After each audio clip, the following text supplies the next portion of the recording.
প্রিয় দর্শক, আজকের এই ভিডিওটিতে আমরা ঈদ উল ফিতরের দিনের তাকবীরটি শিখব ইনশাআল্লাহ। প্রিয় দর্শক, ভিডিওটি অত্যন্ত গুরুত্বপূর্ণ, তাই যত বেশি পারেন ভিডিওটি শেয়ার করেন যাতে করে সবাই এই তাকবীরটি শিখে নিতে পারেন। তাহলে চলুন প্রিয় দর্শক, ভিডিওটি শুরু করি। রমজান মাসের সমাপ্তি লগ্নে আল্লাহ তাআলা বান্দার জন্য তাকবীর দেওয়ার বিধান দিয়েছেন। তিনি বলেন, তিনি চান তোমরা সংখ্যা পূরণ করো এবং তিনি যে তোমাদেরকে নির্দেশনা দিয়েছেন সেজন্য তাকবীর উচ্চারণ করো, আল্লাহর বরত্ব ঘোষণা করো এবং যাতে তোমরা শুকর করো। সূরা বাকারা আয়াত নং 185।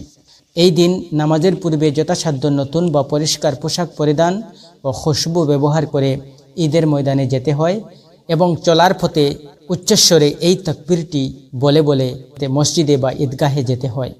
তাকবীরটি হলো আল্লাহু আকবার, আল্লাহু আকবার, আল্লাহু আকবার, লা ইলাহা ইল্লাল্লাহু, আল্লাহু আকবার, আল্লাহু আকবার, ওয়ালিল্লাহিল হামদ, আল্লাহু আকবার, আল্লাহু আকবার, আল্লাহু আকবার, লা ইলাহা ইল্লাল্লাহু, আল্লাহু আকবার, আল্লাহু আকবার, ওয়ালিল্লাহিল হামদ, আল্লাহু আকবার, আল্লাহু আকবার, আল্লাহু আকবার, লা ইলাহা ইল্লাল্লাহু, আল্লাহু আকবার, আল্লাহু আকবার, ওয়ালিল্লাহিল হামদ।